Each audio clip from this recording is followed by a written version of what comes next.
मुच्यते। नियतं संगरहितं अराग द्वेषतः कृतम् अफलप्रेप्सुना कर्म यत्तत् सात्विकमुच्यते। नियतं संगरहितं अराग द्वेषतः कृतम् अफलप्रेप्सुना कर्म यत्तत् सात्विकमुच्यते।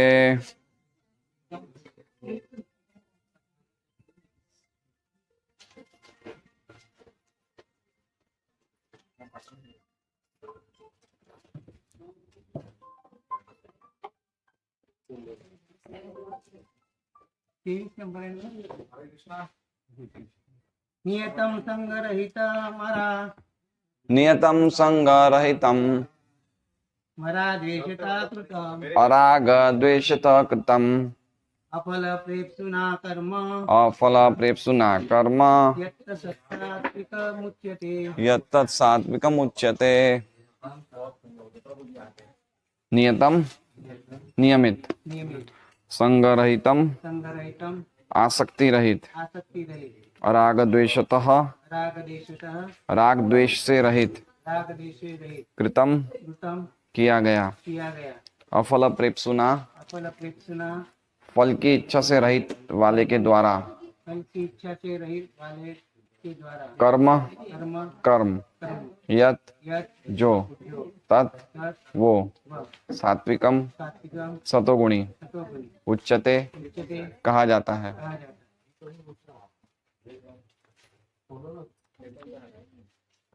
आप थोड़े कांच खोल दीजिए, नहीं तो वो क्या है कि वो धूल मिट्टी जैसा लग रहा है। आप रहने दीजिए प्रभु जी, आप खोल दीजिए। हाँ प्रभु आप रहने दीजिए, बैठिए। थोड़ा सा खोलिए, पर्दा रहने दीजिए ना, पर्दा हटा दीजिए ना। हाँ। जो कर्म नियमित है और जो आसक्ति राग या द्वेष से रहित कर्म फल की चाह के बिना किया जाता है वो सात्विक कहलाता है। तात्पर्य, विभिन्न आश्रमों तथा समाज के वर्णों के आधार पर शास्त्रों में संस्तुत वृत्तिपरक कर्म जो अनासक्त भाव से अथवा, और गोपाल ने उसका इको थोड़ा सा, अनासक्त भाव से अथवा स्वामित्व के अधिकारों के बिना प्रेम घृणा भाव रहित परमात्मा को प्रसन्न करने के लिए आसक्ति या अधिकार की भावना के बिना कृष्ण भावनामृत में किए जाते हैं, सात्विक कहलाते हैं।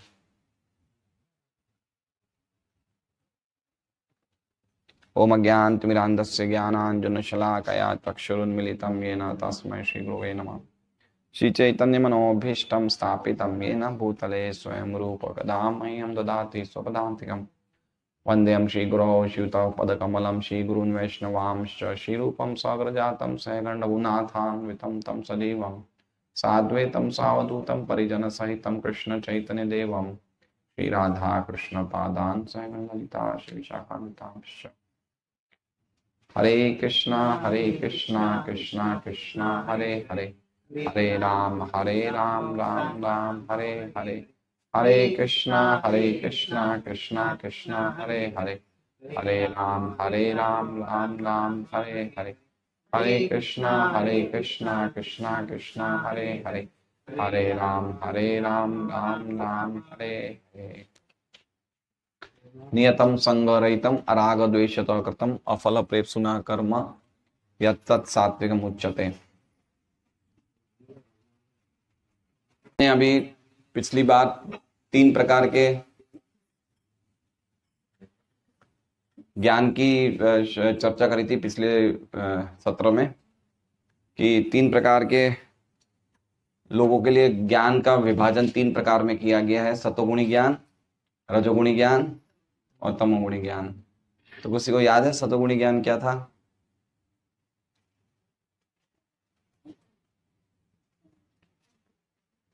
सतोगुणी ज्ञान किस प्रकार का था जिससे कि जो सतोगुणी व्यक्ति है उसका ज्ञान किस प्रकार का होता है जिससे कि वो एक ही आत्मा सब शरीरों में देखते हैं। एक ही आत्मा मतलब कि शरीर यद्यपि अलग अलग हैं, लेकिन सब में आत्मा तो जो है वो एक ही गुणात्मक रूप की है। कि आत्मा तो सब भगवान के अंश ही हैं, लेकिन उनको अलग अलग प्रकार के शरीर मिलते हैं। जैसे मान लीजिए कि यहाँ पे 10-15 पुरुष बैठे हैं, 10-15 माताएं बैठी हैं, तो सबकी आत्माएं तो एक ही स्वभाव की है ना। आत्मा एक का मतलब ऐसा नहीं कि सबकी आत्मा एक ही है, एक ही आत्मा ऐसा नहीं है। आत्माएं सब अलग अलग हैं, लेकिन उनकी जो क्वालिटी होती है वो एक ही होती है।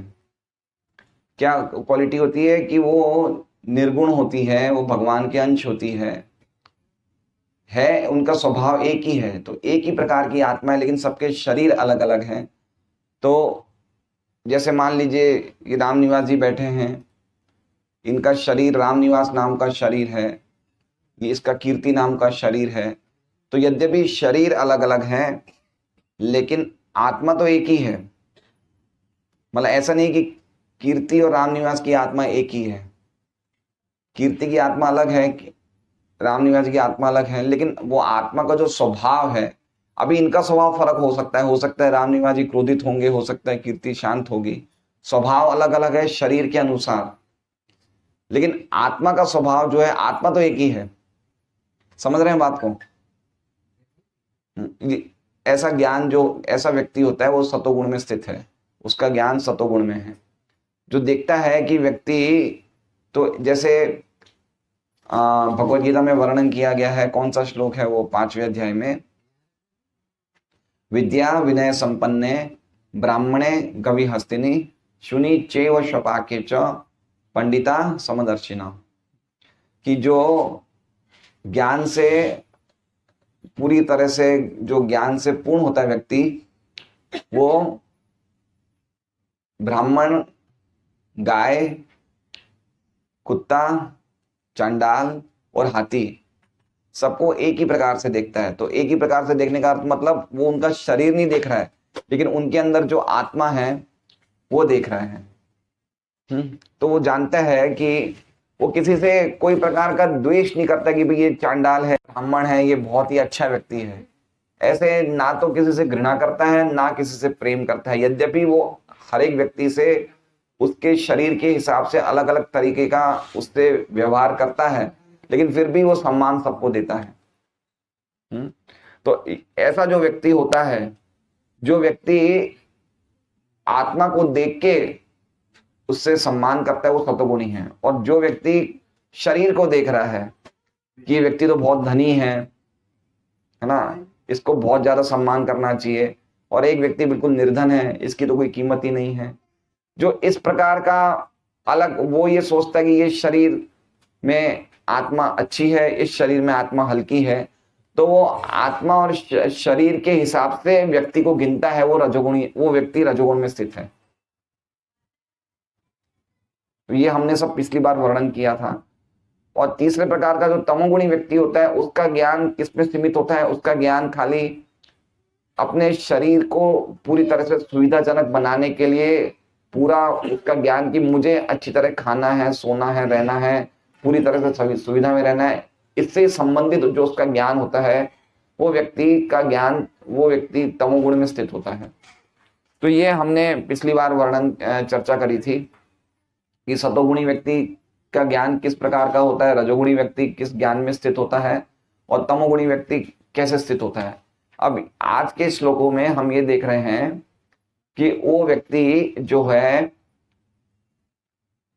वो अपने ज्ञान के अनुसार कैसे कार्य करता है, क्योंकि अगर व्यक्ति के ज्ञान अलग होगा तो उसके कार्य भी अलग होंगे। जो जिस प्लेटफॉर्म पे होगा उसी प्रकार के उसके कार्य होंगे। तो जो सतोगुणी व्यक्ति होता है उसके कर्म किस प्रकार के हैं, जो रजोगुणी व्यक्ति होता है उसके कर्म किस प्रकार के हैं, और जो तमोगुणी व्यक्ति होता है उसके कर्म किस प्रकार के हैं, वो हम अभी चर्चा करेंगे। तो आज जो हमने ये श्लोक लिया है, ये लिया है नियतम संगरहितम। ये व्यक्ति जो सतोगुणी सात्विक कार्य करता है, जिसके कर्म सतोगुणी सात्विक है उसकी हम चर्चा कर रहे हैं। ऐसे व्यक्ति जो सात्विक सतोगुणी कार्य करता है उसके क्या लक्षण हैं, तो वो हम देख रहे हैं। नियतम, नियतम मतलब जो उसके लिए नियत किए गए हैं शास्त्रों के अनुसार, वर्ण और आश्रम के अनुसार जो उसके लिए दिए गए हैं कर्म। जैसे वर्ण कितने होते हैं जगत प्रभु, कितने वर्ण होते हैं जगत प्रभु बताइए, कितने वर्ण होते हैं? 4 वर्ण होते हैं। कौन कौन से होते हैं?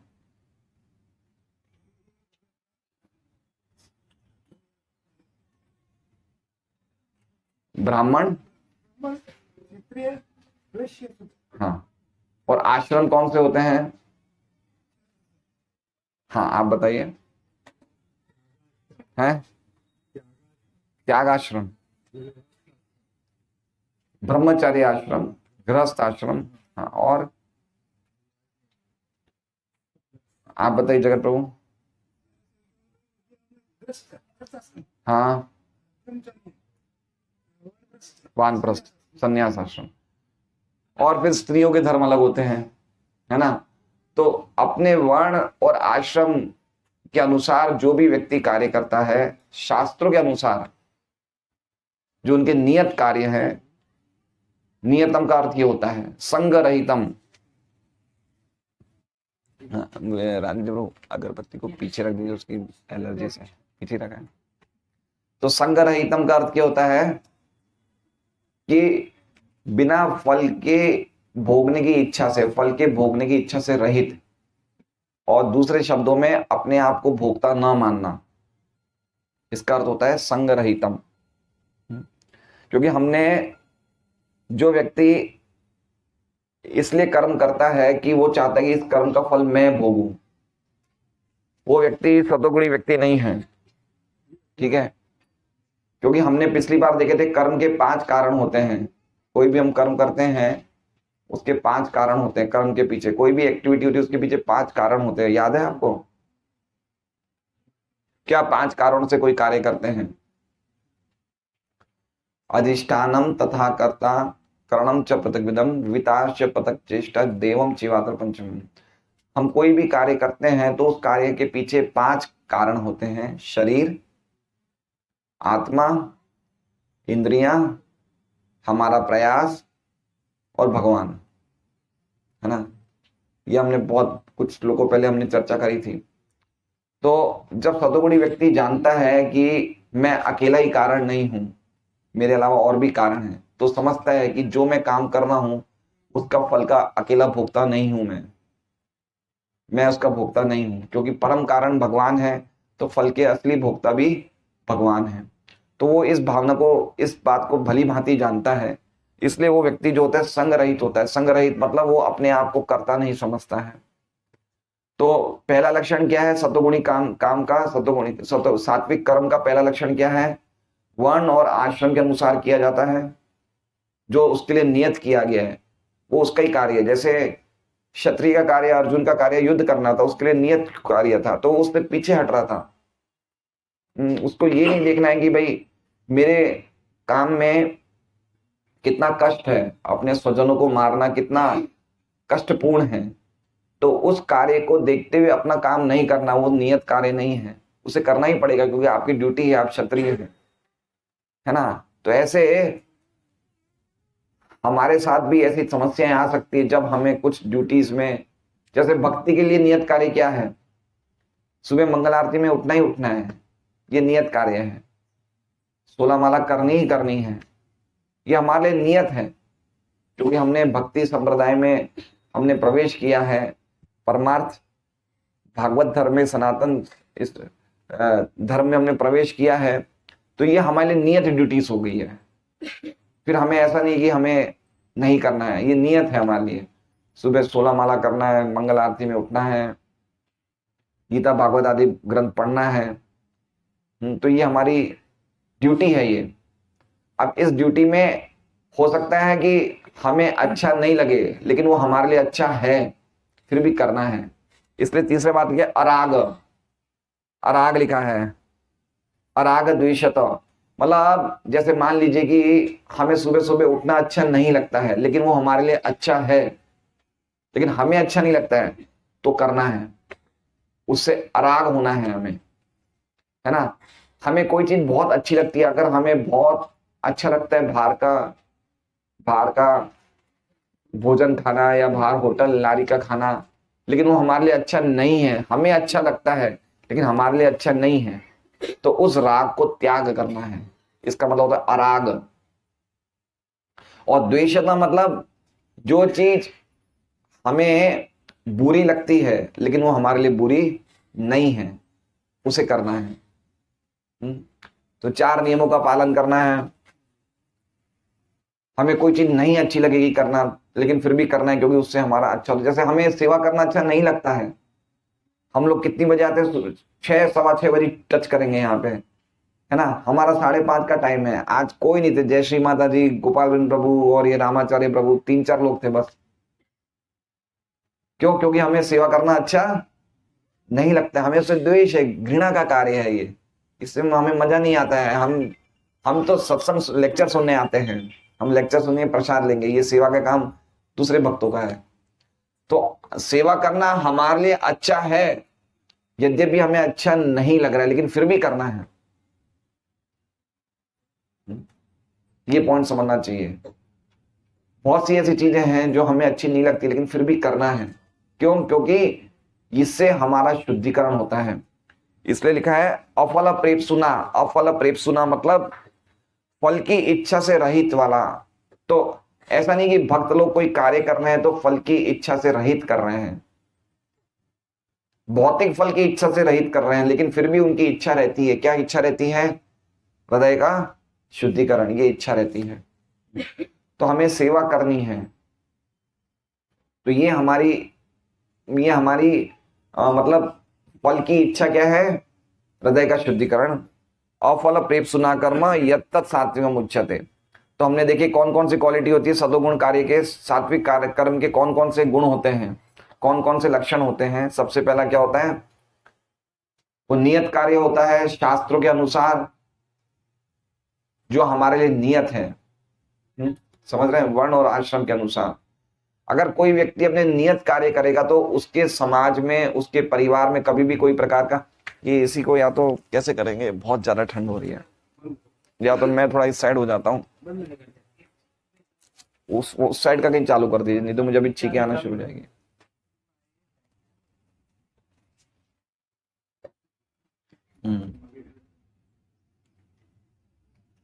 तो कहाँ थे हम? हाँ, वर्ण और आश्रम के अनुसार अगर हम कार्य करेंगे तो ना तो स्त्री और पुरुष में झगड़े होंगे, ना भाई भाई में झगड़े होंगे, ना बाप बेटे में झगड़े होंगे। क्योंकि अगर व्यक्ति जानता है कि शास्त्र के अनुसार मेरी ड्यूटी क्या है, लेकिन हम ये नहीं मान रहे हैं। आज जितने भी डाइवोर्स केसेस हो रहे हैं, तलाक के केसेस हो रहे हैं, तलाक शब्द तो हमारे शास्त्रों में है ही नहीं, हम बोल सकते हैं संबंध विच्छेद या विवाह विच्छेद। तो इसका कारण क्या है? इसका कारण ये है कि हम अपनी ड्यूटी का पालन नहीं कर रहे हैं। हमारे भक्तों में भी हो जाते हैं डाइवोर्स। जैसे एक केस ऐसा है कि एक पत्नी को अपने पति से, इसलिए डिवोटीज की बात कर रहा हूं, वो इसलिए डाइवोर्स चाहिए कि पत्नी के रसोई के कार्य में पति बिल्कुल हेल्प नहीं करता है, इसलिए चाहिए डाइवोर्स कि ये मेरे हेल्प बिल्कुल नहीं करते हैं। तो उनको नहीं पता कि स्त्री का क्या धर्म है। स्त्री का धर्म ही है, उसमें पति क्या करेगा, वो स्त्री का धर्म है। तो ये पॉइंट्स बहुत ही इंपॉर्टेंट है कि समझें कि हमारी ड्यूटी क्या है। हमें अपनी ड्यूटी करनी है, हमें अपनी ड्यूटी करनी है। देखिए पहले के जमाने में स्त्रियां अपने काम करती थी, रसोई में पति की सेवा करती थी, उनको कोई मतलब नहीं था कि पति का स्वभाव कैसा भी है, वो पति की सेवा करती थी। सबसे बेस्ट एग्जाम्पल अगर आप समझना चाहते हैं तो भागवतम का 9वां स्कंध है और शायद पहला ही अध्याय है, सुकन्या का वर्णन है। सुकन्या के पति कौन थे? च्यवन मुनि थे। तो ये प्रश्न के लिए आपके मैं राह देख रहा था, आपके आते ही आपने जवाब दे दिया। तो च्यवन मुनि उनके पति थे और उसका पूरे तात्पर्य, 1 पेज का तात्पर्य है। तो इतने इरिटेबल थे वो, इतने ज्यादा क्रोधित थे उनके पति, और उनके दादा के उम्र के थे। और सुकन्या बिल्कुल जवान थी, सुंदर थी, और उनके पिता ने उनकी ऐसा विवाह कराया था, कुछ मजबूरी के कारण च्यवन मुनि से विवाह कराया था। लेकिन फिर भी उनकी वाइफ ने उनको एक देवता की तरह कि भाई ये मेरे भगवान ही हैं, ऐसे उन्होंने उनकी सेवा करी च्यवन मुनि की। तो ये पत्नी का धर्म है कि भाई हमें जो भी मिला है, बुरा है भला जैसा भी है, मेरा पति मेरा देवता है, पता नहीं है। तो ये इस भावना से सेवा करनी चाहिए। फिर जो हमें ये नहीं देखना चाहिए कि भाई इसमें ये गुण नहीं है, ये गुण होने चाहिए, ये अच्छे नहीं है, नहीं, ये मेरी ड्यूटी है। अगर ये भावना से करें तो आज कोई प्रकार का कोई प्रॉब्लम ही नहीं आए। क्यों आएगा कोई प्रॉब्लम? और पति को भी देखना चाहिए कि मेरी स्त्री है तो मुझे भी इसका पालन करना है। उसको भी अगर धर्म से, प्रभुपाद जी कहते हैं कि अगर पति अच्छा भक्त बने, धर्म का पालन करने वाला हो, और स्त्री उनकी सेवा करे, तो घर अपने आप में स्वर्ग है, और क्या चाहिए। लेकिन पति भी अपने धर्म का पालन नहीं कर रहा है, पत्नी भी अपने धर्म का पालन नहीं कर रहे हैं, तो कितना आजकल आफ्टर मैरिज कितनी प्रॉब्लम्स आ रही है। ऐसे ही हम देख सकते हैं, शूद्र है, शूद्र लालची हो रहे हैं, है ना, शूद्र लालची हो रहे हैं, वैश्य अपनी ड्यूटी प्रॉपरली नहीं कर रहे हैं, क्षत्रिय अपनी ड्यूटी प्रॉपरली नहीं कर रहे हैं। क्षत्रियों का क्या काम है? देखिए, परशुराम, भीष्म थे, भीष्म को युद्ध करना पड़ा अपने गुरु के सामने। उनके गुरु कौन थे? परशुराम जी। लेकिन कितना मुश्किल है अपने गुरु के सामने युद्ध कर, लेकिन फिर भी युद्ध किया उन्होंने, क्योंकि धर्म है, क्षत्रिय है। ऐसे अर्जुन ने अपने स्वजनों के सामने युद्ध किया, भीष्म ने अपने गुरु के सामने युद्ध किया। और आजकल क्षत्रिय कैसे हैं? क्षत्रिय, अमेरिका के पास कुछ ऐसी मशीन्स हैं कि वो बैठे बैठे बटन दबाएगा तो इराक में बम फूटेगा। तो क्षत्रिय धर्म नहीं है ना ये। क्षत्रिय धर्म कहाँ है? हमारे देखिए, हमारे शास्त्र बहुत प्रैक्टिकल हैं। हम लोग, सब लोग अलग अलग गुणों में स्थित हैं, तो हमारे गुणों के अनुसार हमारे कर्म हैं। हमें दूसरों के कर्म इमिटेट नहीं करने की। अगर मेरे में शूद्र जैसे गुण है तो शूद्र के कर्म करो भाई। हम इमिटेट क्यों करना चाहते हैं, नकल क्यों करना चाहते हैं कि मुझे वैश्य बनना है, या ब्राह्मण बनना है, या क्षत्रिय बनना है? इसलिए भगवान कहते हैं कि नकल मत करो, दूसरों की ड्यूटीज की नकल मत करो। कहा क्या है भगवान ने? 2 जगह कहा है भगवान ने ये बात, गीता जी में 3रे अध्याय में और 18वें अध्याय में। 3रे अध्याय में क्या कहा गया है? श्रेयान स्वधर्मो विगुण परधर्मा निष्ठिता, परधर्म भयावह, मतलब स्वधर्म निधनम से परधर्मो भयावह। हाँ, श्रेयान स्वधर्म विगुणात् परधर्म सुनिश्चितात् स्वधर्म निधन श्रेय परधर्मो भयावह। कि आपका कोई ड्यूटी है, उस ड्यूटी में कुछ दोष भी है, लेकिन वो करना अच्छा है। दूसरे की ड्यूटी से अच्छा है अपनी ड्यूटी करो। क्यों? क्योंकि आपके स्वभाव के अनुसार वो मिली है। जैसे मान लीजिए कि प्रभुपाद जी तात्पर्य में कहते हैं कि एक क्षत्रिय देखे कि मुझे लोगों को मारना पड़ रहा है, ये तो कितना, इसमें कितनी कष्ट है, और एक ब्राह्मण है उसको कुछ नहीं करना पड़ता, कितने अच्छे, तो मैं ब्राह्मण की ड्यूटी करूं, नहीं कर सकता है। उसका स्वभाव ही है, वो क्षत्रिय की ड्यूटी करेगा करे, उसके बिना नहीं रह सकता है वो। इसलिए हर एक व्यक्ति को, शास्त्र बहुत ब्रॉड है, हर एक व्यक्ति को अपने गुण और कर्म के अनुसार जो उसको सही है ड्यूटी वो करनी चाहिए, लेकिन होना चाहिए शास्त्र के अनुसार। जैसे वैश्य के क्या गुण हैं, वैश्य के क्वालिटीज क्या क्या गुण बताए, आगे बताएंगे भगवान कि ब्राह्मण के क्या गुण हैं, क्षत्रिय के क्या कार्य है, वैश्य के क्या कार्य हैं, सब बताएंगे आगे। ब्राह्मण के क्या कार्य है हंसुल प्रभु? हाँ जी, हाँ, ये उनके कार्य है। और उनके गुण कौन से हैं? क्षमा, दमा, तपा, शौचम, मन का संयम, इंद्रियों का दमन, तपस्या करना, शुद्धता से रहना, शौच से रहना, ईमानदारी, सत्य बोलना। क्षमा, दमा, तपा, शौचम, शांतिर आर्जवमेव च। फिर क्या है? ज्ञान विज्ञान आस्तिक्यम ब्रह्म कर्म स्वभावजम। ये ब्राह्मणों के कार्य हैं। और क्षत्रियों के क्या है? शौर्यम तेजो धृतिर्दाक्ष्यम युद्धे चापे पलायनम दानम ईश्वर भावस्य शात्रम कर्म समाजम। वैश्य के क्या है? कृषि गौरक्ष्य वाणिज्यम। कृषि करना, गौ सेवा करना, वाणिज्य करना, वैश्य कर्म स्वभावजम। और वैश्य अपनी ड्यूटी नहीं कर रहे हैं। कहाँ कर रहे हैं बताइए? कौन कृषि कर रहा है? कौन गौ सेवा कर रहा है? सबसे प्रधान ड्यूटी वैश्य की दो है, कृषि और गौरक्ष्य, गौ सेवा। देखिए कृष्ण और बलराम के पास क्या था? कृष्ण क्या करते थे? कृष्ण का नाम क्या? गोपाल। बलराम जी के हाथ में क्या था? तो उन्होंने ये बताया कि मनुष्य समाज को क्या करना चाहिए, जिनकी वैश्य वृत्ति उनको क्या करना चाहिए। अब हम अपनी ड्यूटी नहीं कर रहे तो हम परेशान सुखी कहां से रहेंगे? व्यक्ति को अपने गुणों के अनुसार अपने कार्य, वो ड्यूटी नहीं करेगा सुखी नहीं हो सकता है वो। कौन वैश्य सुखी है आज? कोई सुखी नहीं है। हम पैसा जरूर कमा रहे हैं लेकिन सुखी नहीं है। पैसा कमाने का अलग बात है, सुखी होना एक अलग बात है। तो वैश्य कृषि गौरक्ष्य वाणिज्य। वाणिज्य मतलब ट्रेड करना। तो ट्रेड का एक्चुअली में मतलब ये हुआ करता था कि भाई जो कृषि करते हैं उससे अगर मान लो ज्यादा एक्सेस अनाज होता है तो अनाज का ले बेच कर सकते हैं, उससे कुछ पैसा मिल सकता है। वाणिज्य को इसे बोला जाता था। या कोई किसी को पैसे की जरूरत है, ब्याज पे कुछ पैसा, ये सब वाणिज्य में आता था ये सब। लेकिन अब वाणिज्य में हमने फैक्ट्री, इंडस्ट्री, ये सब में हम लोग खोल रहे हैं। ये वाणिज्य में असली, ये दरअसल करते तो वैसे ही कार्य है लेकिन ये प्रॉपर कार्य नहीं है, ये उग्र कर्म है ये सब। इसलिए लोग परेशान हैं, लोग दुखी हैं। और परिचर्यात्मक हम कर्म शुद्र स्वभावजम। और परिचर्यात्मक मतलब सेवा करना, नौकरी करना, सेवा करना, शूद्र के कार्य हैं। तो अपने अपने कार्य अगर हम ढंग से करेंगे शास्त्रों के अनुसार तो हम अवश्य ही सुखी होंगे। तो नियतम मतलब शास्त्रों के अनुसार, संग रहितम मतलब कोई भी कर्ता की भावना से रहित होना, फल की इच्छा को भोगने की इच्छा नहीं होना। अराग, अराग मतलब हमें जो अच्छा लगे लेकिन वो हमारे लिए अच्छा नहीं है, ऐसा राग नहीं होना। और द्वेषता मतलब जो हमें बुरा लगे लेकिन जो हमारे लिए बुरा नहीं है उसको करना। अफल प्रेप सुना, बिना कोई भौतिक फल की इच्छा से रहित कर्म यत्तत् सात्विकम उच्यते। तो ये सात्विक कर्म की परिभाषा है। तो ये गीता भूषण टीका में पल्लवी विद्याभूषण बताते हैं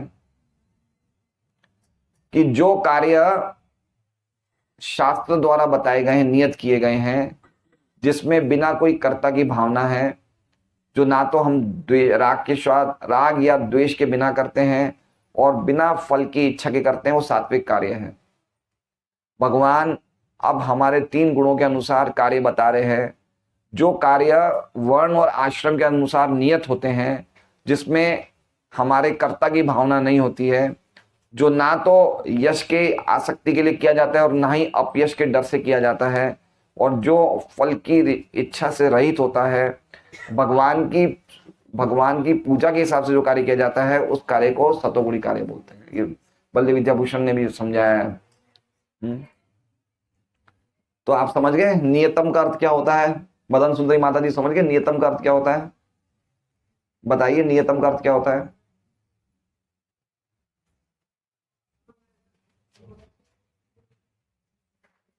कीर्ति आप बताइए नियतम का अर्थ क्या होता है?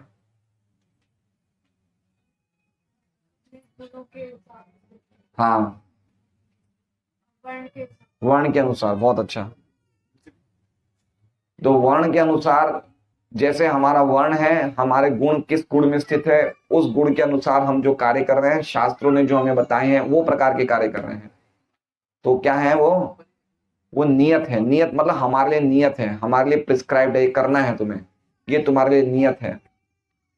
संग रहितम, संग रहितम का अर्थ क्या है? नंद किशोर जी आप बताइए।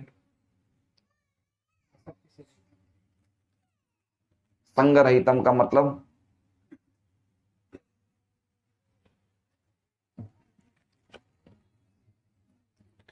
प्रभुपाद आसक्ति रहित बोलते हैं। तो किसकी आसक्ति से रहित होना चाहिए? कर्ता की आसक्ति से रहित, कि हम अपने आप को कर्ता समझ रहे हैं कि ये काम मैंने किया है। इसलिए इसका फल भी मैं भोगूंगा। ये काम मैंने किया है इसलिए इसका फल का भी भोगने का अधिकार मुझे है। ये जो आसक्ति है उससे रहित होके उसे क्या बोलते हैं? असंग रहितम, संग रहित, नियतम संग रहितम। ठीक है। राग अराग द्वेषत, अराग द्वेषत का अर्थ क्या बताएंगे? कोई बताएगा? रामाचार्य प्रभु बताएंगे अराग द्वेषत कृतम।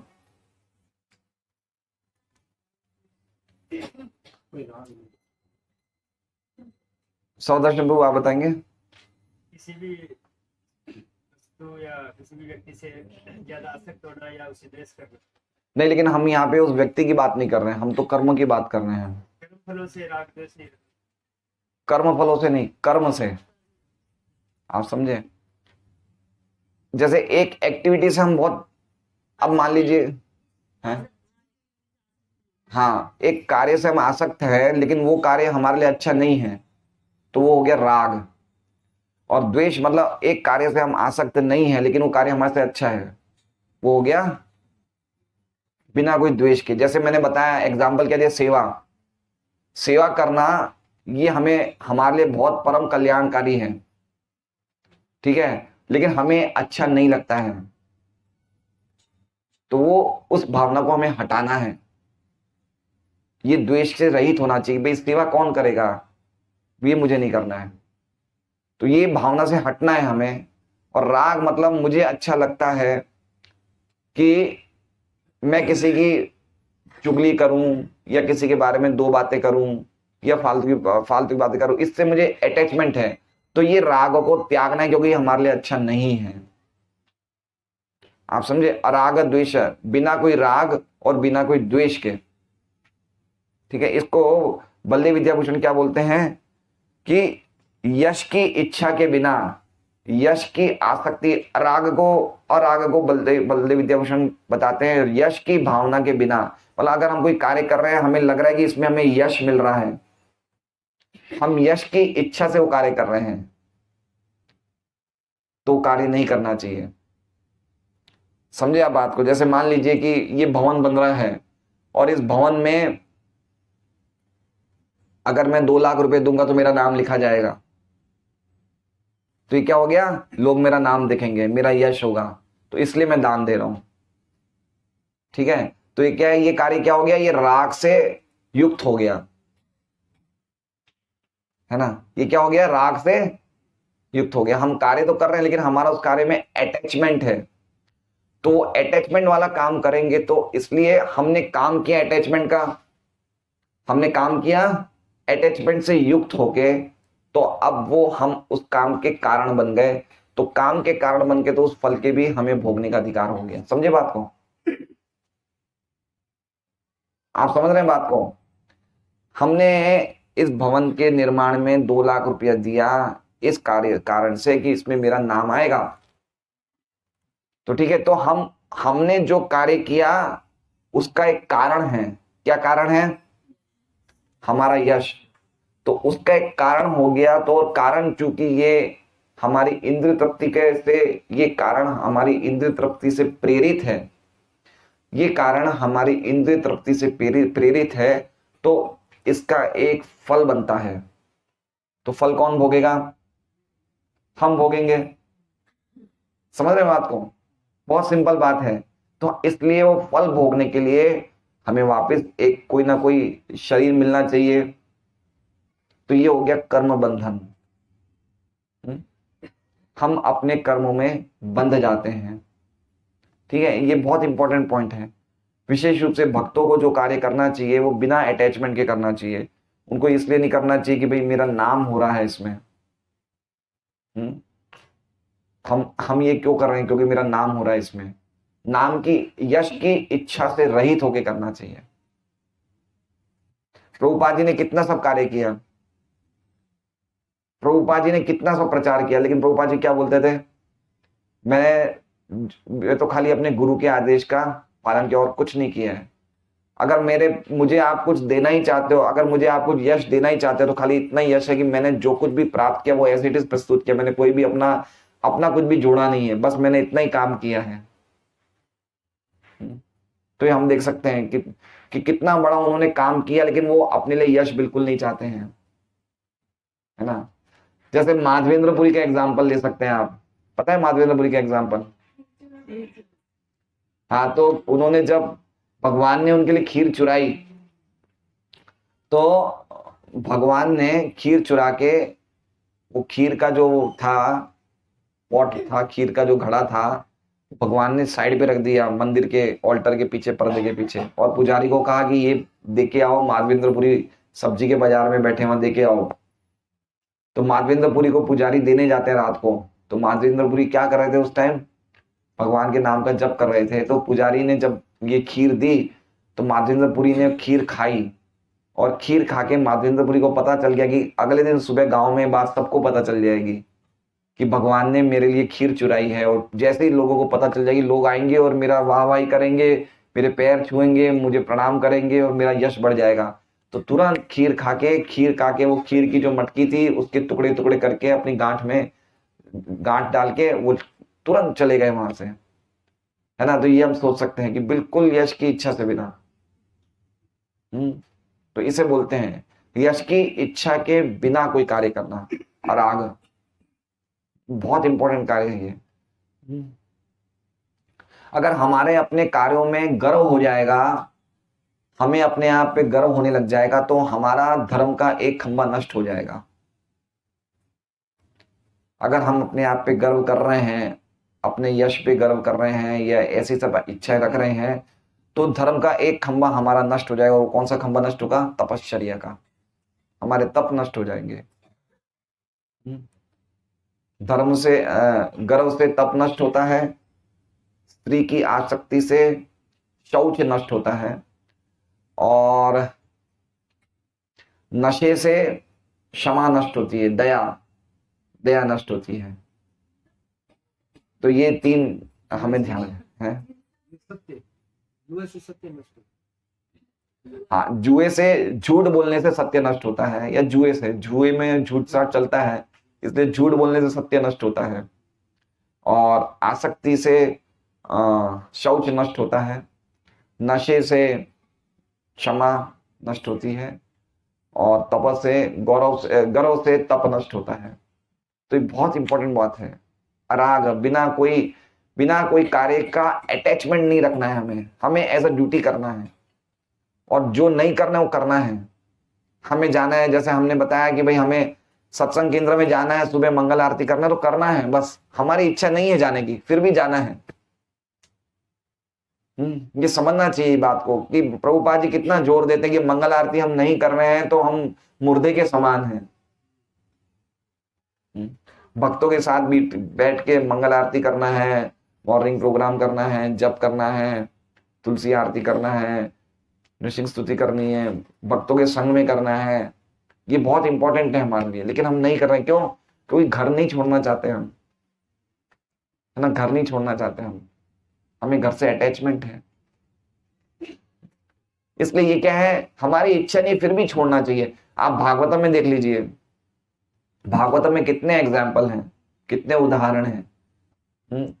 राजा देखते थे कि अब हमारे बाल सफेद हो गए तो तुरंत वानप्रस्थ की तैयारी करते थे, है ना।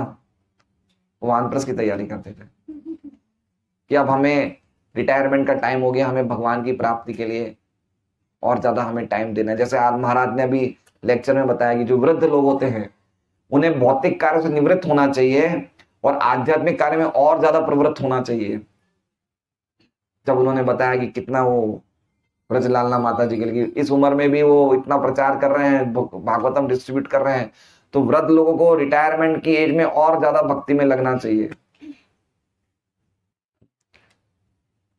तो अराग द्वेषत कृतम अफल प्रेप सुना कर्म यत्तत् सात्विकम उच्यते। तो ये हमने श्लोक किया, अब इसका हम तात्पर्य पढ़ लेते हैं। विभिन्न आश्रमों तथा समाज के वर्णों के आधार पर, समाज के वर्णों के आधार पर शास्त्रों में संस्तुत वृत्तिपरक कर्म जो अनासक भाव से अथवा स्वामित्व के अधिकारों के बिना, तो देखिए इसमें प्रभुपाद जी ने सब कुछ एक साथ ही लिख दिया। पहली लाइन में क्या लिखा है? विभिन्न आश्रम तथा समाज के वर्णों के आधार पर शास्त्रों में संस्तुत वृत्तिपरक कर्म, शास्त्रों के अनुसार शास्त्र में क्या लिखा है। जैसे ब्राह्मण की क्या कार्य, ब्राह्मण बिल्कुल सादगी से रहता है, उसको पैसा इकट्ठा नहीं करना है। आप भगवान राम का वर्णन देखेंगे नवम स्कंद में, भागवतम में आया, तो भगवान राम ने पूरी, जब वो यज्ञ किया था उसके बाद पूरी की पूरी जमीन ब्राह्मण को दे दी थी, तो ब्राह्मण ने कुछ नहीं रखी, वापस दे दी। ब्राह्मणों को रहना ही चाहिए, बिना पैसे के रहना चाहिए, बिल्कुल सादगी से रहना चाहिए। तो प्रभुपाद ने लिखा है, विभिन्न आश्रम तथा समाज के वर्णों के आधार पर शास्त्रों में संस्तुत वृत्ति परक कर्म। तो ये पहला नियतम, पहला शब्द है ना, ये नियतम में पूरा प्रभुपाद ने एक लाइन लिख दी। कौन सी लाइन लिखी? विभिन्न आश्रम तथा समाज के वर्णों के आधार पर। देखिए अब इसमें क्या है, 4 वर्ण हैं, 4 आश्रम हैं। तो जो ब्राह्मण वर्ण का व्यक्ति है उसको कितने आश्रम पालन करने हैं राजविद्या प्रभु? ब्राह्मण वर्ण का व्यक्ति है उसको कितने आश्रम पालन करने हैं? चारों 4 आश्रम पालन करने हैं। जो ब्राह्मण होगा वो ब्रह्मचारी का पालन करेगा, गृहस्थ का, वानप्रस्थ का, सन्यास का। क्षत्रिय को कितने आश्रम पालन करने हैं? 3 आश्रम, ब्रह्मचर्य, गृहस्थ, वानप्रस्थ। वैश्य के लिए क्या है? 2 हैं, ब्रह्मचर्य और गृहस्थ। और शूद्र के लिए कितने हैं? सिर्फ 1 है। कौन सा है? गृहस्थ। कलौ शूद्र संभव। हमारे लिए कौन सा धर्म है? गृहस्थ। हम कर रहे हैं, हम बिल्कुल सही चल रहे हैं, सही बात है ना, हम शास्त्र के अनुसार चल रहे हैं। देखो सही बात है। शूद्र के लिए कौन सा धर्म है? शूद्र के लिए कौन सा आश्रम है? गृहस्थ है ना। तो हमने ब्रह्मचारी का पालन किया, ना वानप्रस्थ करने वाले हैं, ना सन्यास करने वाले हैं। तो इसमें लिखा है शास्त्र में शूद्रों के लिए तो गृहस्थ है, हम कर रहे हैं। खुश है ना हम सब? अब इसमें गड़बड़ी क्या है बताइए? गड़बड़ी क्या है? हाँ, हम शूद्र ही रह जाएंगे फिर। और इसलिए भक्ति में ब्राह्मणों के गुण होने चाहिए। अगर कोई भक्त है तो उसमें ब्राह्मणों के गुण होने चाहिए, और अगर उसमें ब्राह्मणों के गुण करने चाहिए, डेवलप करने चाहिए, उसको 4 आश्रम पालन करने चाहिए। इसलिए भक्त को कितने आश्रम पालन करने चाहिए? 2 तो गए, ब्रह्मचारी गया, उम्र चली गई, गृहस्थ की उम्र चली गई, 40-45 साल आदि चली गई। अब क्या आ गया? वानप्रस्थ, सन्यास। अभी पालन करना चाहिए। अगर भक्ति में आ गए तो, अगर शूद्र ही रहना चाहते हो तो बात अलग है ना। तो ये बहुत इंपॉर्टेंट लाइन है, सिंपल सी बात लगती है, विभिन्न आश्रम और समाज के वर्णों के आधार पर, लेकिन बहुत गहरी बात है ये सरल बात नहीं है। शास्त्रों में संस्तुत वृत्ति पर कर्म। देखिए प्रभुपाद जी ने सन्यास लिया नहीं लिया? प्रभुपाद ने लिया नहीं लिया सन्यास? प्रभुपाद जी ने देखा उनके परिवार में उनके बच्चे, उनके 5 बच्चे थे प्रभुपाद जी के, उनकी वाइफ थी, लेकिन फिर भी एक समय पे आने पे, अब वो ठीक है, वो था कि भाई उनकी वो चाय की बात पे कुछ बात हुई थी और उसमें ले लिया, छोड़ दिया कर, लेकिन बताया कि उन्होंने टाइम आने पे सन्यास लिया, है ना। तो सन्यास लेना आसान नहीं है। सन्यासी के कितने कड़क रूल होते हैं। आपने कभी महाराज के साथ आप रहोगे 1-2 दिन तो पता चलेगा, गुरु महाराज के साथ पलंग पे नहीं सोते हैं, खाली एक चटाई पे सोना, कितने नियम हैं। लेकिन सन्यास के नियम है, लेकिन फिर भी सन्यास धर्म का पालन करना है। एक टाइम खाना, रात को कुछ लेना नहीं। तो उसी तरह से वानप्रस्थ के भी नियम हैं, लेकिन अब हमारे लिए सरल हो गया। आप 7वां स्कंद में पढ़िए भागवतम में, युधिष्ठिर महाराज को नारद जी उपदेश दे रहे हैं 4 वर्णों 4 आश्रमों के अनुसार। 7वें स्कंद में बहुत वर्णन है इसका भागवतम में। तो वानप्रस्थ के लिए कितने कठिन नियम हैं, बहुत कठिन नियम है वानप्रस्थ आश्रम के लिए। बिल्कुल वानप्रस्थ मतलब एक तरह से तपस्या का आश्रम है। लेकिन हमने पूरे 2 आश्रम बिना तपस्या के गुजार दिए, तो वानप्रस्थ आश्रम में तपस्या करने का मन नहीं लगता है। इसलिए भक्ति करने के बाद तो हमें वानप्रस्थ आश्रम स्वीकार करना ही चाहिए। कृपया आप सब अपना मोबाइल साइलेंट कर दीजिए प्लीज। तो ये बहुत आवश्यक है। विशेष रूप से हम सब भक्तों को सीखना चाहिए कि पूरे टाइम हम घर में रहेंगे तो हमारी भक्ति में हमें बहुत सारे रोड़े आएंगे। भक्ति कर रहे हैं घर में, 16 माला कर रहे हैं, बुक्स रीडिंग कर रहे हैं, 4 नियमों का पालन कर रहे हैं, लेकिन अटैचमेंट खत्म नहीं होगा घर से, वो रहेगा। हम चाहे लोगों को नहीं बताएंगे कि हम अटैच्ड हैं, लेकिन भगवान तो जानते हैं, है ना। घर में जब तक रहेंगे अटैचमेंट रहेगा घर में। इसलिए एक टाइम आने पे हम लोग को ये सब चीजें, अटैचमेंट कम करने के लिए, प्रचार करने के लिए अलग अलग जगह जाना चाहिए, ज्यादा से ज्यादा विचरण करना चाहिए, तीर्थ धामों में पर्यटन करना चाहिए, बहुत इंपॉर्टेंट है। नहीं तो हमारा अटैचमेंट रहेगा, चाहे हम कितना भी भक्ति करेंगे अटैचमेंट रहेगा, क्योंकि हम लोग स्ट्रांग नहीं, हमें घर से हम बिल्कुल आ सकते हैं। इसलिए बहुत इंपॉर्टेंट है। तो ये पहली लाइन में हमने देख लिया, नियतम का अर्थ बता दिया प्रभुपाद जी ने। दूसरा लाइन में प्रभुपाद जी लिखते हैं, जो अनासक्त भाव से अथवा स्वामित्व के अधिकारों के बिना, ये कौन सा वर्ड आ गया श्लोक में, नियतम संगरहितम। संगरहितम का अर्थ प्रभुपाद जी ने क्या दिया है, अनासक्त भाव से अथवा स्वामित्व के अधिकारों के बिना। अथवा का मतलब और, अनासक्त मतलब अपने आप को उस चीज का स्वामी मत समझिए। जैसे मान लीजिए कि अगर कोई माता बहुत अच्छा प्रसाद बनाती है, टेस्टी सब्जी बनाती है, और बोलते देखो ये तो मैंने बनाई थी, है ना, फिर अगले दिन कोई दूसरी माता ने बनाई, इसको बनाना ही नहीं आता है, मैं कितनी अच्छी बनाती हूँ, इसको नहीं आता है। तो ये क्या हो गया, अपने आप को हम बता रहे हैं कि मैंने किया है। ये स्वामित्व हमने अपना उस कार्य पे हमने अपना स्वामित्व बना दिया कि ये मेरा कार्य है, मैंने बनाया है ये। तो ये भावना से आसक्त नहीं होना, इस भावना से अनासक्त होना है, असंग रहित है, नियतम संग रहितम। और फिर प्रभुपाद जी बता रहे हैं, प्रेम घृणा भाव रहित। प्रेम घृणा भाव रहित, ये कौन सा भाव हो गया, अराग द्वेषत कृतम। प्रेम घृणा भाव रहित, परमात्मा को प्रसन्न करने के लिए आसक्ति या अधिकार की भावना के बिना, कृष्ण भावना ने अफल प्रेम सुना कर्म, ये परमात्मा को प्रसन्न करने के लिए आ गया।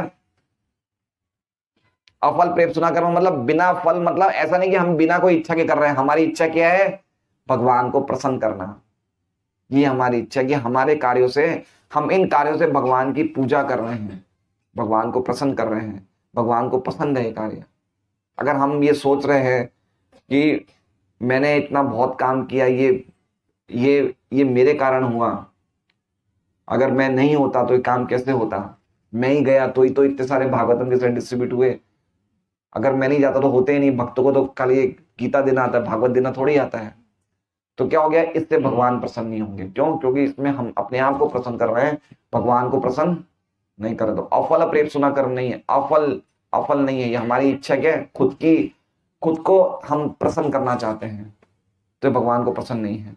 तो ये सात्विक कार्य नहीं है। तो भगवान को, परमात्मा को प्रसन्न करने के लिए आसक्ति या अधिकार की भावना के बिना कृष्ण भावनामृत में किए जाते हैं, वो कर्म सात्विक कहलाते हैं। तो बहुत ही इंपॉर्टेंट, खाली 4 लाइन का इसका तात्पर्य है, लेकिन बहुत ही अच्छा श्लोक है, हम भक्तों को बहुत सीखने जैसा है। हरे कृष्णा।